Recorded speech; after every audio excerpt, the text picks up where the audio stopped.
Hello everyone, my name is Joseph Perkins, and today I'll be making steak, potatoes, asparagus, and a peppercorn sauce. My recipe for the sweet potatoes, I'll be roasting them in a 350 oven. I'll be using 2 pounds of sweet potatoes, olive oil, salt, pepper, and garlic. I'll be pan frying asparagus with olive oil, and then I'll be seasoning with salt and pepper and adding lemon juice at the very end. For my peppercorn sauce, I'll start off by toasting the peppercorns. Then I have butter, shallot, beef stock, and heavy cream to finish it off. I'm reverse searing and pan frying my ribeye. I'm using a 1 pound ribeye with olive oil, salt, pepper, and garlic, and then cooking it in beef tallow. Just for some information on ribeye, it's a tender and beefy cut from the cow's ribs, and it's best cooked medium rare to medium.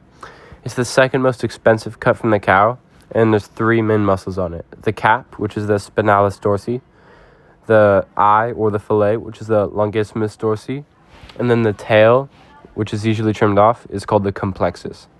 The cooking methods are pan searing and grilling, and they can be combined with reverse searing and forward searing for thicker cuts.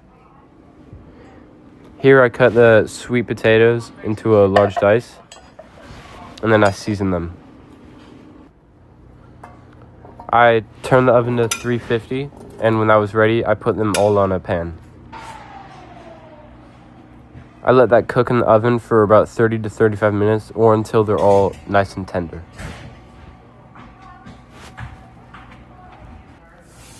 Here's my ribeye, which I will be seasoning. I first add olive oil to it, and then I'll be using salt, pepper, and garlic and seasoning it from up high.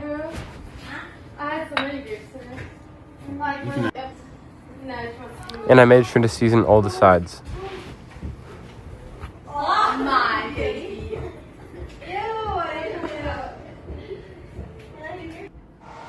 I put the ribeye on a wire rack over a sheet pan, and then I'll put it in the oven for about 10 to 12 minutes, or until it reaches your desired temperature. I'll be cooking my rare, so I'll be doing 115 degrees. And I'm making sure to clean the counters, obviously. And I'm cutting off the ends of the asparagus, and then I'll be washing them in some baking soda water. Alright, that's good. Once my ribeye is ready, I'll be taking it out of the oven, and I made sure to use the finger pressure test to make sure it was ready. I'm cutting the shallots into a small dice, and then I'm start by toasting the peppercorns. Here's my meats for the peppercorn sauce, and I add butter to the pan. Once it's melted, I will add my shallots, and I'll let that cook for a few minutes. Here's my meats for the asparagus, which I'll add to a pan. Then once my ribeye is ready, on a medium-high heat cast iron, I'll add beef tallow. Then I'll start by searing the ribeye with the fat side down. After about 20 to 30 seconds, I flip that ribeye away from me so the oil doesn't splatter on me. I added some of the beef stock and let it reduce for a little bit. Then the potatoes were ready, so I decided to take them out of the oven and turn the oven off. After 1.5 minutes, I flipped the ribeye.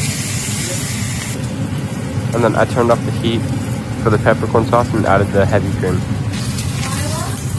Once my ribeye was ready, I made sure to turn the stovetop off and let it rest for about 5 to 10 minutes. My asparagus was ready, so I seasoned it with salt, pepper, and then I did the same with the peppercorn sauce, and I added lemon juice to finish it.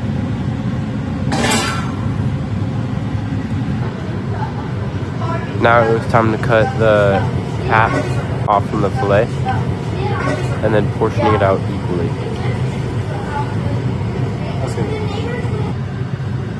Once that's all done, I decided to get everything on the plate and add the peppercorn sauce. Here's my final presentation of the dish.